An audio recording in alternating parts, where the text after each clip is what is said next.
Cela dit, la gendarmerie de Kosiam a démasqué un groupe de fraudeurs sur les réseaux de téléphonie mobile. La spécialité de ces réseaux, intercepter les appels internationaux et les retransmettre aux destinataires locaux sous forme d'appels nationaux. Un autre groupe démasqué, cette fois-ci par la gendarmerie de Boulmugou, celui spécialisé dans la production de faux documents de parcelles et de diplômes. Ces malfrats ont été présentés à la presse hier à Ouagadougou. On fait le point avec Draman Guédé.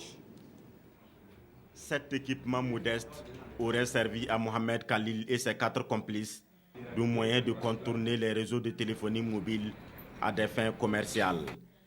Ils capteraient ainsi les appels internationaux et les retransmettraient aux destinataires sous forme d'appels locaux.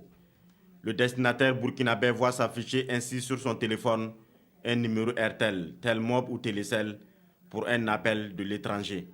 Mohamed Khalil envoie des jeunes gens pour l'achat des cartes de recharge RTL, Telmob et Télécel.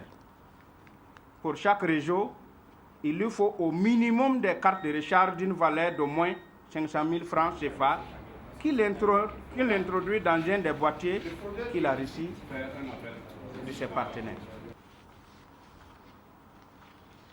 À la fin de chaque mois, Khalil fait le point des dépenses effectuées à ses partenaires et reprend de nouveau l'opération.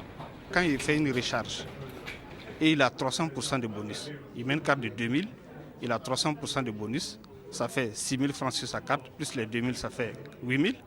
Le coût de l'appel se trouve du coup divisé par 4 pour lui. Donc quand il facture 100 francs aux carrières, il va rediriger l'appel à la minute d'appel à 90 francs divisé par 4. Donc si vous faites les calculs, ça fait 22,5 francs. Sur un autre front, encore à Ouagadougou, la gendarmerie de Boulmugou aurait mis la main sur un réseau de faussaires spécialisés dans la confection de faux documents de parcelles et de diplômes. Les faussaires utilisés étaient sous forme numérique, étaient mis en...